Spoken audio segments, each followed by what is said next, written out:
Hello everyone, Silverband here. Welcome to the 1000 subscriber Q&A special. Thank you to everybody who submitted a question via Twitter or YouTube.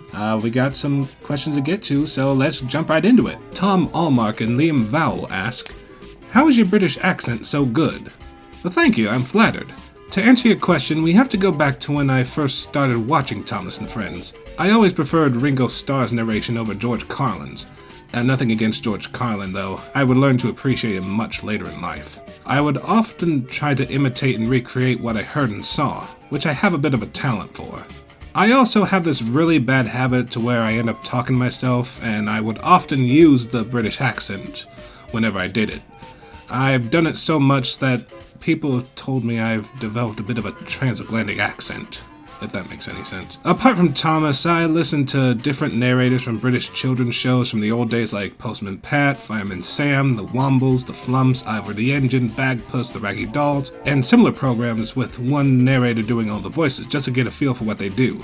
Besides the Thomas connection, I always found the British accent appealing. I guess you could say I'm a bit of an Anglophile. Tom Allmark, Duck the Great Western Engine fan, and Matthew Boyajen, I apologize if I mispronounced that. Anyway, they ask, what inspired you to create YouTube videos or Thomas and the Rail Tours?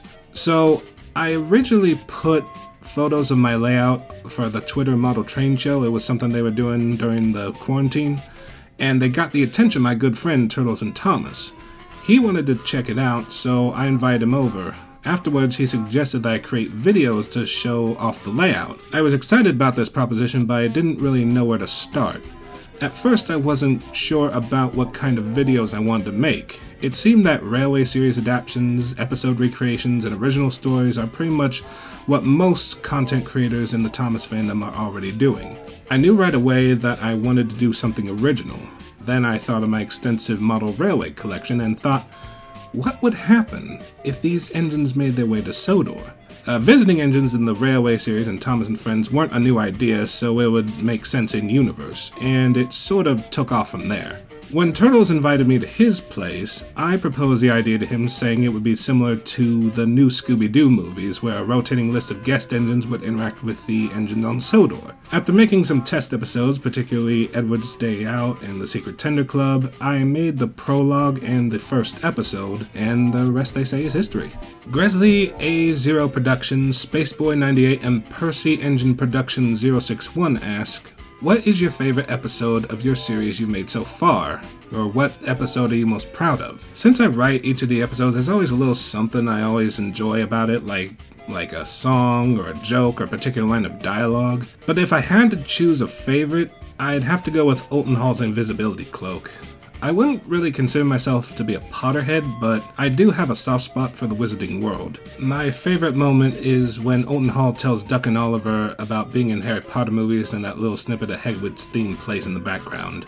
Dakota Plays 3 asks, how long does it take to think of a story in an engine's personality? It usually doesn't take me too long to imagine what an engine will be like or what they'll do, especially if I have a story in mind. I will often look into the individual locomotive's history or locomotive class history to look at tidbits of information to inspire me, including information about the regions they served and their working lives. I also like to make it as factual as I can, though sometimes I like to take some creative liberties. LJL Railyard actually has a list of questions, so I'm going to go through them one by one. First question, do you like German steam locomotives like the BR-52?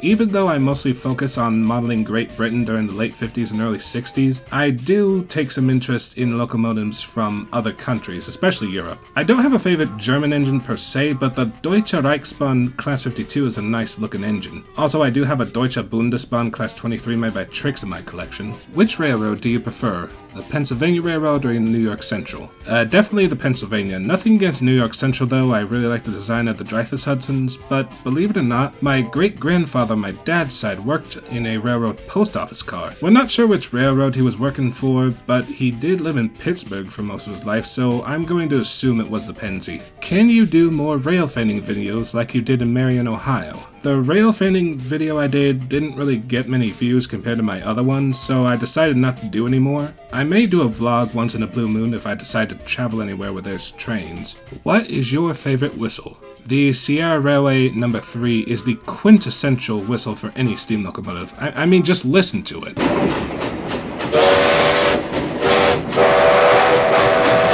I wanted to do that all my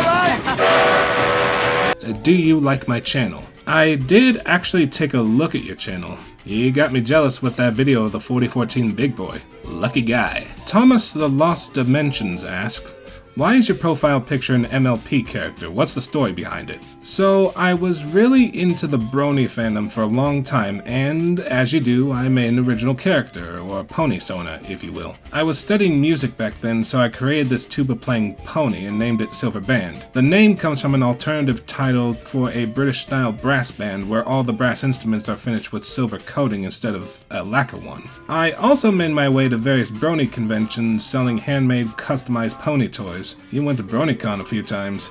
You can see them on my old DeviantArt page. When the show ended, my interest in the bronies and MLP became kinda stagnant, and I soon became bored with it. So I decided to go back to making content for the Thomas fandom. I was already known for the pony stuff, so I figured that some of the people who were following me then would follow me in my new endeavors, for familiarity's sake. Matthew Boyajin, once again I apologize if I mispronounced that, he's back with several questions, and I'm gonna go through them one by one. Will you do TV remakes of Thomas and Friends? As I said above, I originally wanted to do something original when I started making videos.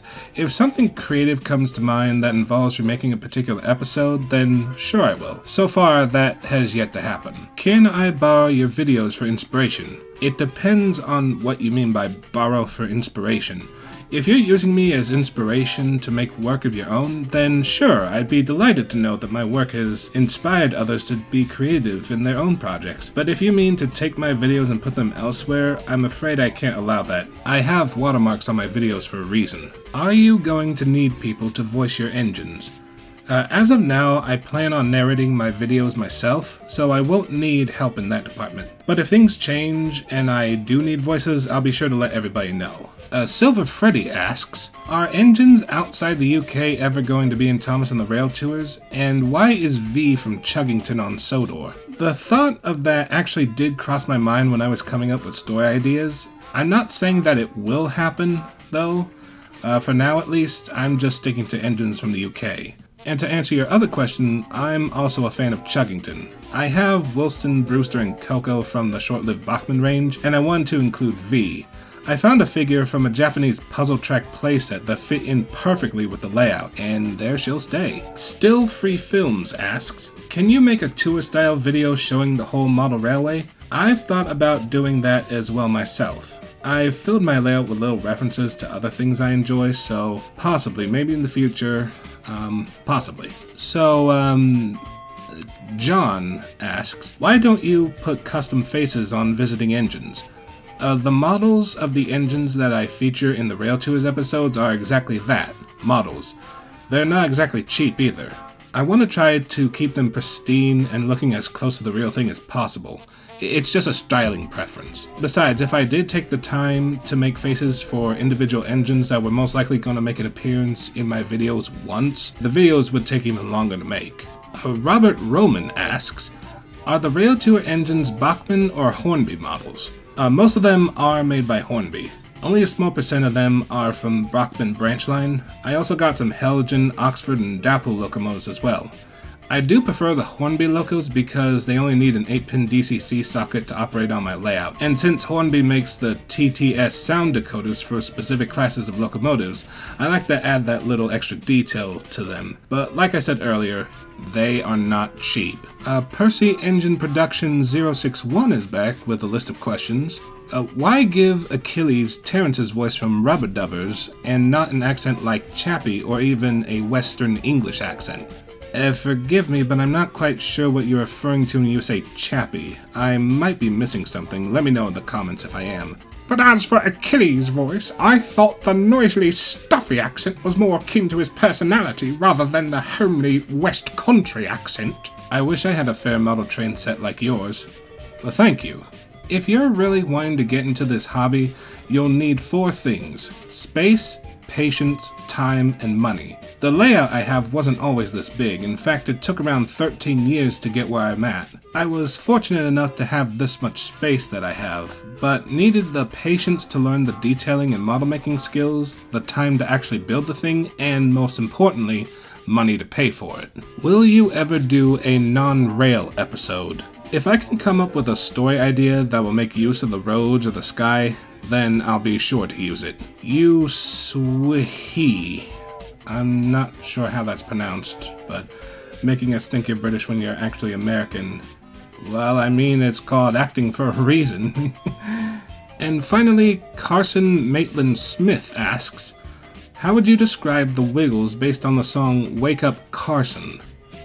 I'm not too sure who Carson is, and I wasn't too into the Wiggles when I was younger, but I knew who they were, and I occasionally did watch them when nothing else was on. I do remember that Jeff was the one always falling asleep, but yeah, the Wiggles are alright in my book. By the way, have you seen that Wiggles Slipknot mashup called Psycho Salad? Yummy, yummy, yummy fruit salad. I did my time and I went out, so if you say it doesn't cut. So that's it. That's the end of the Q&A video. I'd like to thank everybody who submitted a question. I had a lot of fun answering these. And most of all, thank you to everybody for subscribing and helping me get to 1,000 subs. It really means a lot.